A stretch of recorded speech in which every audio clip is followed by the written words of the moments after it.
A lot of people associate Anaheim with Walt Disney because of Disneyland. Dressed appropriate today, but Walt Disney lived a lot of his life in Los Angeles on Los Feliz Boulevard, and we're gonna do some stuff Walt Disney today. We're gonna see where he lived, we're gonna see where he played, we're gonna see where he had some ideas, and we're gonna see where he ate. We're gonna start where he used to eat all the time in the 1920s and 1930s. Walt Disney ate lunch here almost every day at Tam O'Shanter. So come on, we're gonna eat.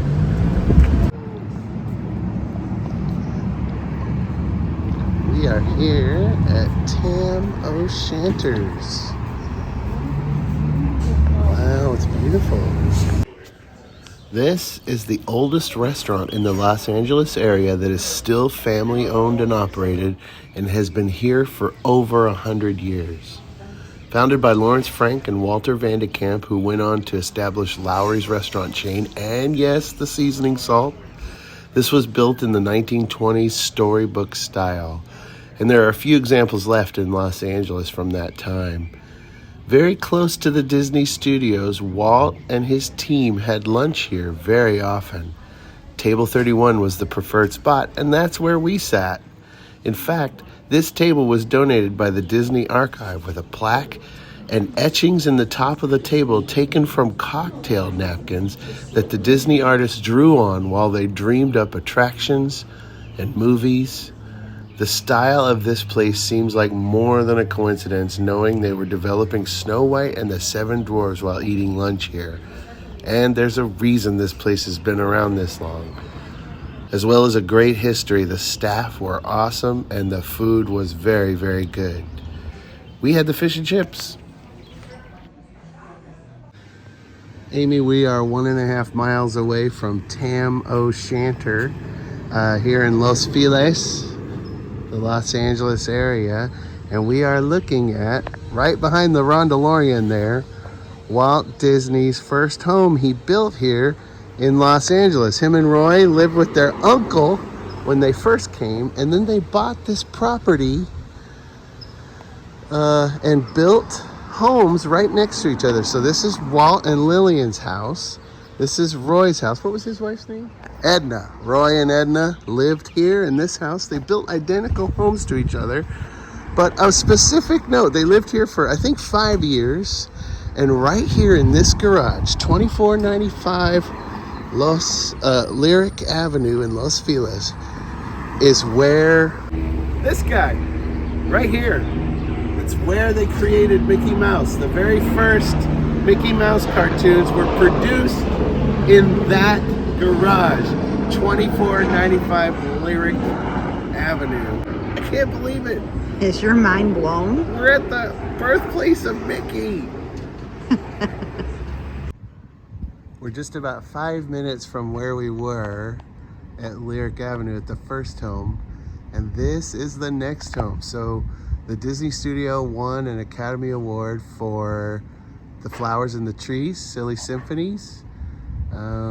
And Walt built this. Did he build this house? He had it built. Had it built, yeah. So what do you notice about all the houses is that they have this cottage Tudor style. This is a very private residence. They open it up once or twice a year for tours and stuff. Maybe we'll come do that someday. But this is where Walt, Lillian, and the girls lived in the 30s. I guess this was their family home for a long time. Mm-hmm. And there's a little cottage built in there, like a little playhouse that looks just like something out of Snow White. And yeah, here's where they lived. Woking Way. What a beautiful home. We can't afford it, Amy. Nope. We can't afford that. No. Up front, you can't see it very well, but it's like the famous entryway to his home. That like kind of a turret. Yeah. that circular entranceway. entranceway. Yeah. And then when you go in, you can see pictures online, but this gorgeous spiral staircase and some really cool pictures of Walt in there. Classic Tudor style home, which looks a lot like Tam O'Shanter. It does. It does. Which looks a lot like anything in a Disney film. So cool. Speaking of cottages, just as a little aside, this is just a few blocks from the original Disney animation studio. This is called the Snow White Cottages. So this is a style that was really popular right around the time Tam O'Shanter was built. They were doing these fairy tale style houses. The rumor is that a Disney employee during the making of Snow White and the Seven Dwarfs used one of these cottages as office space. And perhaps this is a little bit of inspiration, like Tam O'Shanter, for Snow White and the Seven Dwarfs. There's 8 cottages. Yeah. Snow White, 7 dwarfs Yeah. equals 8. We were on our way to the next location, and we just saw on the side of the road that there's a little train running today in Griffith Park. And it wouldn't be a Walt video without a little train ride. So we got tickets, and we're gonna ride this little train through Griffith Park. If this train has been here since 1948, and Walt lived just up the street, and he liked trains, He probably brought his little girls here. what are the chances that he rode this? Or Lillian. Pretty good. Pretty good. Today's destination, we're going to be heading to San Francisco, California. So all aboard.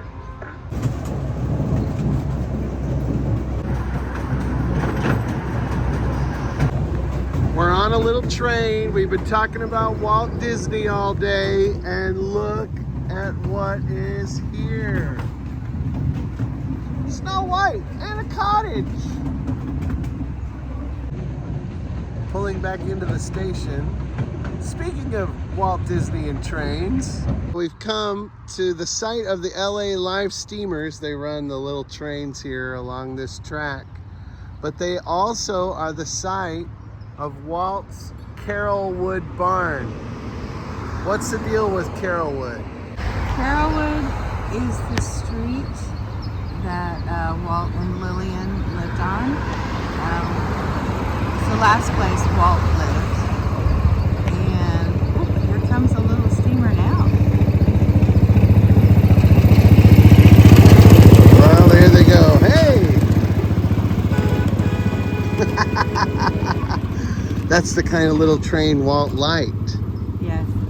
So this barn used to be in the backyard at Carolwood. So that's why they call it Carolwood Barn. It's called the Carolwood Barn, and it's the barn that Walt built his trains in. Trains were a major part of the development of Disneyland and Walt's kind of fascination with rides, models, and themed environments. And this is kind of the place where it was all hatched, in this barn. They were going to demolish it, but a group of people got together and said, let's move it to Griffith Park, to where the little trains run, like Walt liked. They open it up the 3rd Sunday of every month for you to go in and tour. We've been there before, and I'll link that video in the description of this video. But It's full of information, little artifacts, all kinds of things. It's full of fun stuff to look at. it's a good place to come visit. Plus, you get to ride a little train. Yeah. There's 3 little trains in Griffith Park. What's the deal? There might be more. You never know. Hey, speaking of a ride, let's go. All right.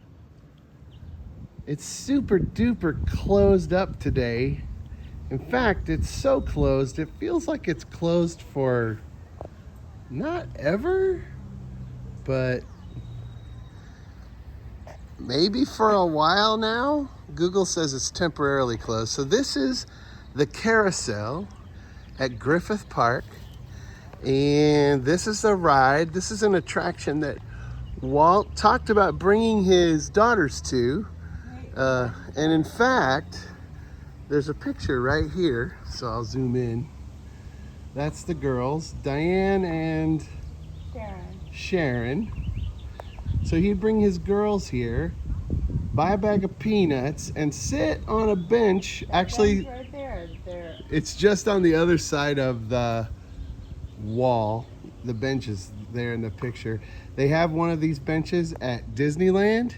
They have one of these benches at the Walt Disney Family Museum in San Francisco, and there's one still here on the other side of that garage door with a really old carousel in there. Anyway, he brought his daughters here, sat on the bench, and this, they say, is the seed of the idea for a family park, a theme park that would eventually become Disneyland. And so this is where some of that all started. You should really check out the day that we came and it was all open, because it is really cool. It's Why don't I very put old. some video of that in? Yeah, this Right? doesn't do it justice. I'll put some video of that in right here.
Unfortunately, it just seems like it's in a state of disrepair.